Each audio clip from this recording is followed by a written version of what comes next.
You are watching Grace Television.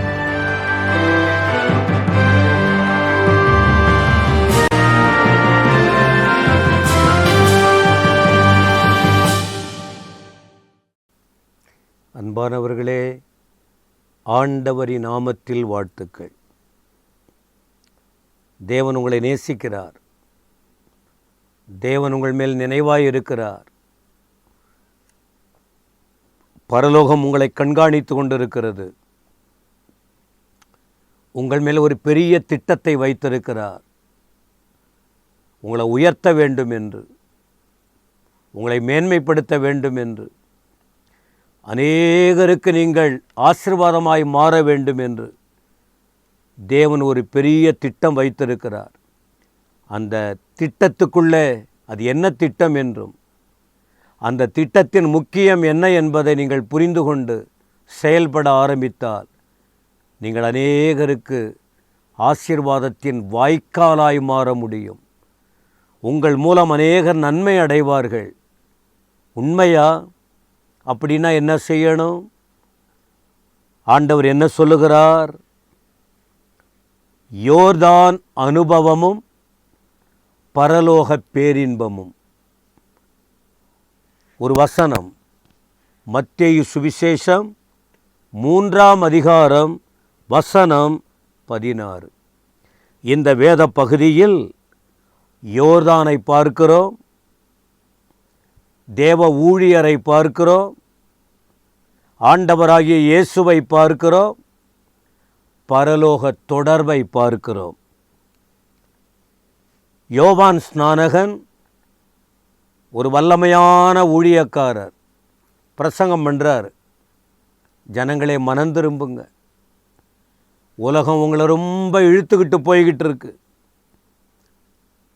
பரலோக ராஜ்யம் சமீபம், நீங்கள் கனி கொடுக்கணும், நீங்கள் சத்தியம் உங்களுக்கு தெரியுது, பல வருஷமாக இந்த வாக்கியங்கள் உங்களுக்கு தெரியும், ஆனால் நீங்கள் கேட்காம போய்கிட்டு இருக்கீங்க. நீங்கள் இந்த வார்த்தையை கேட்டு வாழ்ந்தால் உங்களுக்கு ஆசீர்வாதம் வரும் என்று அவர் பிரசங்கம் பண்ண ஆரம்பித்தார்.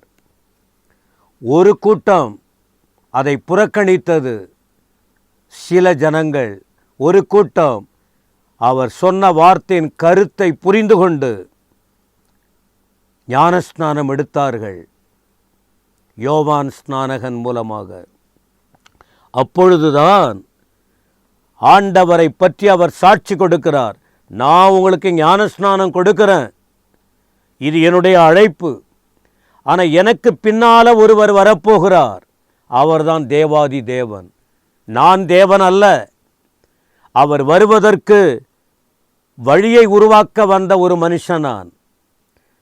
ஆனால் எனக்கு பின்னே வருகிறவர், அவரை தொடக்கூட என்னால் முடியாது.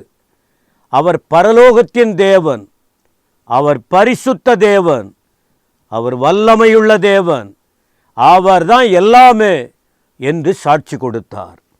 இப்படி சொல்லிக்கிட்டு இருக்கும்போது ஆண்டவருடைய செயல்களை விவரித்து காண்பிக்கும் போது சொல்லிக்கிட்டே இருக்கிறாரு. சாமி வந்துட்டார் யோர்தான் கிட்ட. யோவான் ஸ்நானகன் எந்த இடத்தில் பிரசங்கம் பண்ணி திரளான ஜனங்கள் அந்த வார்த்தையை கேட்டு ஞானஸ்நானம் பெற்றார்களோ அதே இடத்திற்கு இயேசுவானவர் வந்தார். அப்போ வந்த உடனே அவருக்கு தெரிஞ்சிச்சு. சொல்றாரு, இல்லை, நான் உங்களுக்கு கொடுக்க மாட்டேன், நீங்க தான் எனக்கு கொடுக்கணும், நான் உங்களுக்கு கொடுப்பதற்கு எனக்கு தகுதி இல்லை என்று. அப்போ அதன் பிறகு ஆண்டவர் சொன்னார், இப்போ இடம் கொடு, நான் இதுக்கு தான் வந்திருக்கேன், நான் மனுஷனாக தானே வந்திருக்கேன், நான் தெய்வந்தான், ஆனால் மனுஷனாக வந்திருக்கிறேன், மனுஷ செயல்களில் நான் நடக்கணும், மனிதர்களுக்கு வழியை காட்டணும். நான் பரலோகத்தில் இருந்த தேவனா அப்படியே தெய்வமாக வந்தால் ஜனங்க வந்து புரிஞ்சிக்க மாட்டாங்க.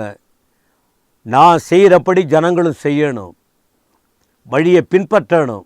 இப்போ இடம் கொடு, உன்னைதானே எனக்கு வழியாக இருக்குது, அதனால் நீ உன் காரியத்தை செய், அவ்வளவுதான். அவன் இடம் கொடுத்தான். இப்போ ஒரு வார்த்தை சொன்னார், இப்படி நீ இடம் கொடுத்தீன்னா நீதியை நிறைவேற்றுவதற்கு நான் காரணமாயிருப்பேன். உலகம் அநீதியில் போய்கிட்டு இருக்கு. நீதியை சொன்னால் கேட்க மாட்டேன்றாங்க. மனசு போகிற போக்கில் போகிறாங்க. இஷ்டம் போல் வாழ்ந்துக்கிட்டு இருக்காங்க. இப்போ நீ இடம் கொடு. நான் நீதியை நிறைவேற்ற வந்த நீதியுள்ள தேவன். என் மூலமாக நீதி வெளிப்பட வேண்டும். அநீதி ஒழிக்கப்பட வேண்டும். அநீதியில் வாழ்கிற ஜனங்கள் நீதியினிடமாய் திரும்ப வேண்டும். அவ்வளவுதான். இந்த வார்த்தையை சொன்ன உடனே இடம் கொடுத்தான். உடனே 16ஆம் வசனம் சொல்லுகிறது, இயேசு ஞானஸ்நானம் பெற்றார். ஞானஸ்நானம் கொடுத்தது யார்? தேவ ஊழியனாகிய யோவான் ஸ்நானகன். யோவான் ஸ்நானன்.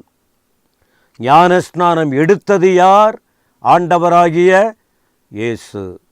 அப்போ தெய்வம்னு சொல்கிறீங்க, அவர் ஏன் தண்ணீரில் போய் ஞானஸ்நானம் எடுக்கிறார்?